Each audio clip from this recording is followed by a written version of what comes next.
Hey people, you know what time it is? You're right, it's time for G-Bear's Off-Grid Ways and Adventures. And we're out here on a windy Wednesday, and boy is it windy. It's been windy all day, and it's supposed to be windy all day tomorrow. So, walking over here and exercising my vocal cords, I just scared away my mourning doves who come over here to munch on the seed that blows out of the feeder there. But I wanted to show you how I fixed up the bird bath made from a satellite dish. Yeah, well, you can see the two straps on there. Let me get my shadow out of the way. So yeah, I made two straps there, and I bolted them through at the top and then used self-drilling, self-tapping screws at the bottom, and it's nice and solid. The winds aren't blowing it around anymore. But I had so many hairline cracks right here in the center from before, from it rocking in the winds, those high winds we had. And I tried brazing them, and every time I'd braze one, another one or two would show up. I said, enough of that. So I coated the whole thing with that that black plastic coating stuff that guy advertises on TV. And it's a waterproofing. And I let it dry for 2 days, and then I spray painted it white. And that's so the water doesn't heat up. And right now, that water is nice and cool. And the birds come over all the time. I see them sitting on here, sitting around there. Some of them will walk down in the water and start splashing around. They're having a ball with it. They like it. I also shortened it a little bit so it wasn't up so high. I get a better view from sitting at my kitchen table in the morning drinking coffee and watching the birds come over and feed off the feeder and drink and bathe in the bird bath. So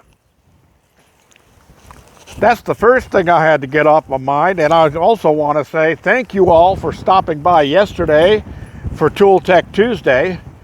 And thank you individuals who did go to Amazon and using my link and actually purchased the item.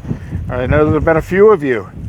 That's going to make me happy, and that's going to make the person who sent it to me happy. So we'll see how that goes. See how much more we got going. But don't worry about me running out of tools. I've got loads of tools for Tool Tech Tuesday.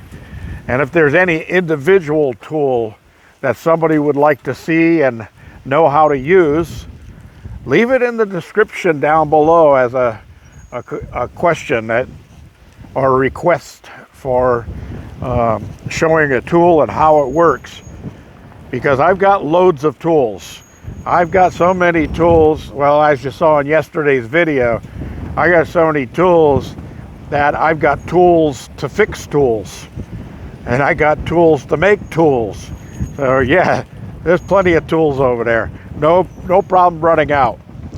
But I will be taking requests to show individual tools.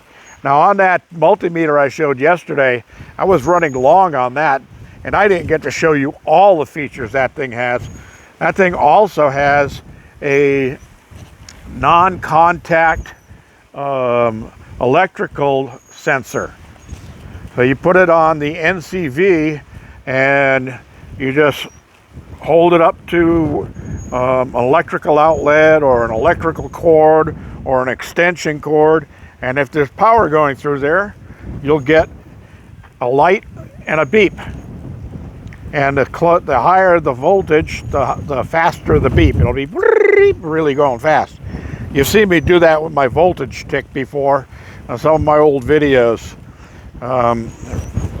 Electricity in the air, I think, was one of them. So anyway, I told you yesterday I had a leak in the tote here, and I got it halfway filled and it was leaking still. So I found a 1/2 inch stainless steel bolt. And I drilled the hole out and I tapped it. And then I got my True Blue sealant out, my plumbing sealant. And this is a rubber washer on there. And I screwed that in, and I'm hoping that's going to hold. I'm going to let it dry for a couple of days, and then I'll put some water in up to about here and make sure I don't have any drips underneath. And then I'll have to work on that one next because there's still a leak underneath that ProFlex clamp, and I'm not happy with that. So I might take that off, and I'll go with a solid rubber without the metal on it, a solid rubber coupler, 3-inch coupler, and I can slide that further in because I think it's leaking right at the back end because I had to router the threads off of the cap area where that went on. And when I did that, I think I bit through a little too deep right at the bottom. We'll fix that. Don't worry. I've got tools. Yeah, do I have tools? All right. So this morning I got up, had breakfast, and then all of a sudden the wind started. So I had my breakfast. I took the van over to the garage, and I unloaded a bunch of stuff out of the back of it so I could fit a couple of propane tanks in there, and I went and filled some propane tanks because wow, this wind's blowing. I hope you can hear me. I do have my windproof mic on, but I'm walking directly into the wind. Anyway, I did go fill one of the 25-gallon tanks, the 100-pounder, and I did fill 2 of the small 20-pound tanks, or the 5-gallon tanks.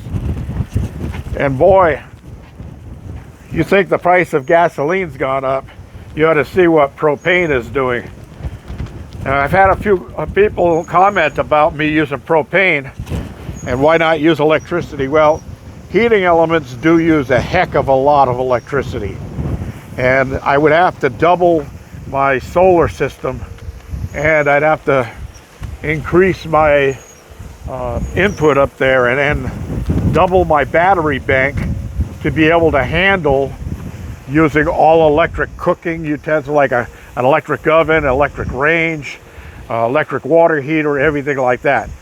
So for right now, propane is my best option. And this isn't empty. I just took out and I replaced it with the one that I just filled up, which is number 1 right here. Now you can see that number 1 was I had put in on January 16th, and it lasted until 3/4 or March 4th. And that's because the winter I use heat, and it uses up a little extra propane. But now that it's summer, the heater is shut off, and I don't use as much hot water, and I don't cook indoors as much. I do a lot of outdoor cooking. So this tank is down to about, I would say probably about 4 gallons left in it. But I wanted to make sure I had a backup so I don't run out at the worst possible moment. So once I get this one connected, that'll go all summer long. I won't have to put any more propane in this bottle or switch any propane out for the whole year. Then I'll take number 3 and number 2 up to get those filled up. Hopefully the price will have come down by then, and I'll get those filled up, and I'll be all set to go into next winter. All right. So I also was asked what keeps my solar panels on the ground there from blowing away. Well, you see I got metal stakes driven in on both sides of it, and those metal stakes are 3 feet long metal stakes, and I drove them down to where there's just a foot sticking out of the ground, so they're 2 feet deep in the ground, and this is pretty solid ground. I was pounding those with a 2-pound sledgehammer, and it took a little while to get them into place. Now the other one, because it has its back to us on the dominant wind, I also put an extra post on the center of it and bolted that down because that has the same metal stakes on it. But that one had once actually pulled up because it's like a sail and flipped over, and I broke some of the glass on 3 of the panels. They still work, but the glass is broken. So I'm just going to use them until they don't work anymore. And those are amorphous panels from Harbor Freight. And you see I've got up here, I've got 8 of them. And then down here I've got 8 of them. So each panel is 25 watts. So I got 200 up here and 200 watts down there. That's 400 watts. And then over there I got 600 watts on that rack. And I got 300 watts on this rack. And I got 200 watts up on top of this tank cabinet. And then I've got 6 of the 305 watt panels over there. And those run through my Midnight Classic 150. And it handles them just perfectly. I get the best electricity out of that group of panels because those are all amorphous. And even on an overcast day, I go in there and it doesn't matter if you don't even see the sun for the whole day. I've still got 13.8 to 14 volts in my battery bank. So anyway, I wanted to make sure I covered all that stuff and let you know that I'm still alive out here on Windy Wednesday, the day after. Now I do have a little repair to do over here, and I'll probably get to this tomorrow. This is a cheap plastic vanity faucet that I had. It was just something I had. I think the thing sold originally for like $7, really cheap. Well, the freezing weather broke this unit up. Oops, excuse me. And that's fed by the 2 shower barrels up there. And they were empty when I came to check to see how hot they were the other day. Because this line comes teed off of there, comes down and feeds the sink. So in the summertime, of course it needs to be all cleaned up. In the summertime I could come over here and come out of the bedroom door. I can brush my teeth outside, wash my face and hands, and relax. And before bed, I can go in and take a hot shower because the water will be cooled down just to the right temperature at that point. And I did notice I do have a small leak in one of the fittings right up here. So I got to check to see if that's cracked. And I may have to take that whole manifold off and re-modify it to fix the leak that's in it. Because we don't like leaks, right? Nope. Not unless you've had too much beer. That's the only time a leak is good. All right, everybody. That's all I have for today. I'm going to go inside and get out of this wind. I'm going to close up the containers because I did a little work out there today too. But nothing important that you have to see. We'll see that on the next one. This is G-Bear thanking you for joining me. Don't forget your thumbs up down there, and don't forget to subscribe and share. Subscriptions are important because subscriptions are free. 100% free. No, you're not going to get spammed. No, you're not going to get all kinds of advertisements coming after you, except the ones that show on my channel. And please watch those, because when you watch those, I actually earn from that. And the longer you watch it, the more I earn. And if you actually click on it to get more information from the advertiser, I make even more. So if you get to do that stuff, go ahead and do it. I know some advertisements are just one of those things that you just say to yourself, I can't listen to this. I do the same thing. This is G-Bear signing off.